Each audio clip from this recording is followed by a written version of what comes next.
There's a deal on Hormuz, and then there will be a deal on the nuclear. ইরানের বিরুদ্ধে আকাশচুম্বী সংঘাতের মুখে হঠাৎ করেই নাটকীয় মোড় নিল মধ্যপ্রাচ্যের পরিস্থিতি। বিশাল ও ধ্বংসাত্মক সামরিক অভিযানের প্রস্তুতি চূড়ান্ত করার পরও শেষ মুহূর্তে তা থেকে সরে দাঁড়ানোর ঘোষণা দিয়েছেন মার্কিন প্রেসিডেন্ট ডোনাল্ড ট্রাম্প। এই ঘটনায় বিশ্বজুড়ে চরম উত্তেজনার রেশ কাটতে না কাটতেই নতুন করে আলোচনার টেবিলে বসার ঘোষণা দিয়েছেন তিনি।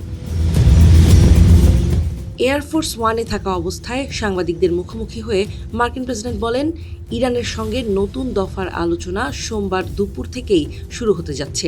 এর আগে নিজের ট্রুথ সোশ্যাল অ্যাকাউন্টে দেয়া এক পোস্টে তিনি দাবি করেন, মধ্যপ্রাচ্যে অবস্থিত মার্কিন মিত্র দেশগুলোর বিশেষ অনুরোধ এবং একটি সম্ভাব্য চুক্তির পথ উন্মুক্ত হওয়ার কারণেই তিনি বড় ধরনের এই হামলা স্থগিত করেছেন। মার্কিন প্রশাসনের দাবি অনুযায়ী হরমুজ প্রণালী ও পারমাণবিক ইস্যু নিয়ে একটি সমঝোতার রূপরেখা প্রায় তৈরি হয়ে গেছে। সৌদি আরব, সংযুক্ত আরব আমিরাত এবং কাতারের মতো প্রভাবশালী দেশগুলো এই সংকট এড়াতে ট্রাম্পকে সামরিক পদক্ষেপ থেকে বিরত থাকার জোরালো আহ্বান জানিয়েছেন। তাদের মতে একটি কূটনৈতিক সমাধানের সুবর্ণ সুযোগ এখনই হাতছাড়া করা উচিত হবে না। তবে ট্রাম্পের এই দাবি ও বক্তব্যের সম্পূর্ণ বিপরীত চিত্র দেখা গেছে তেহরানের পক্ষ থেকে। ইরানের সংবাদ মাধ্যম ও দেশটির শীর্ষ কর্মকর্তারা পরিষ্কার জানিয়ে দিয়েছেন যে আমেরিকা হামলা থেকে বিরত থাকুক এমন কোনো অনুরোধ তেহরান কখনো করেনি। ট্রাম্পের দাবিকে সরাসরি নতুন এক মিথ্যাচার বলে উড়িয়ে দিয়েছে ইরানের আধা সরকারি মেহের নিউজ এজেন্সি। এরই মধ্যে বৈশ্বিক অর্থনীতি ও জ্বালানি বাজারে এর তাৎক্ষণিক প্রভাব পড়তে শুরু করেছে। সোমবার এশিয়ার শেয়ার বাজারে লেনদেন শুরু হতেই তেলের দাম দ্রুত হ্রাস পায়। ব্রেন্ট ক্রুড অয়েলের দাম 4.5% কমে প্রতি ব্যারেল $83.98 নেমে আসে, যা বিশ্ববাসীর দীর্ঘদিনের যুদ্ধভীতিকে কিছুটা হলেও প্রশমিত করেছে। বিশ্লেষকদের মতে, হরমুজ প্রণালী বন্ধ হয়ে যাওয়ার ফলে বিশ্বজুড়ে যে অর্থনৈতিক সংকট তৈরি হয়েছিল, এই সম্ভাব্য চুক্তি তা নিরসনে বড় ভূমিকা রাখতে পারে।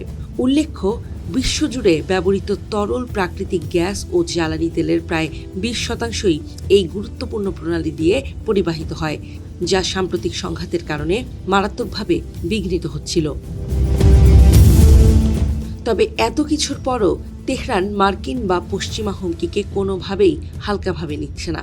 ইরানের ভারপ্রাপ্ত প্রতিরক্ষা মন্ত্রী স্পষ্ট ভাষায় জানিয়েছেন যে শত্রুপক্ষের যে কোনো হুমকিকে তারা বাস্তব ও বিশ্বাসযোগ্য হিসেবেই মূল্যায়ন করেছেন এবং যে কোনো পরিস্থিতির জন্য তারা সম্পূর্ণ প্রস্তুত রয়েছেন। মার্কিন পক্ষও জানিয়েছে, আলোচনা ব্যর্থ হলে যে কোনো সময় সামরিক পদক্ষেপ নেওয়ার পূর্ণ প্রস্তুতি তাদের রয়েছে।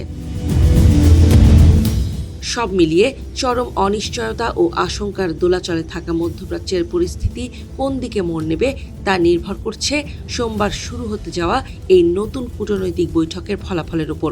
বিশ্ববাসী এখন তাকিয়ে আছে ওয়াশিংটন ও তেহরানের পরবর্তী পদক্ষেপের দিকে, যা নির্ধারিত করে দিতে পারে আগামী দিনের বৈশ্বিক শান্তি ও স্থিতিশীলতার ভাগ্য।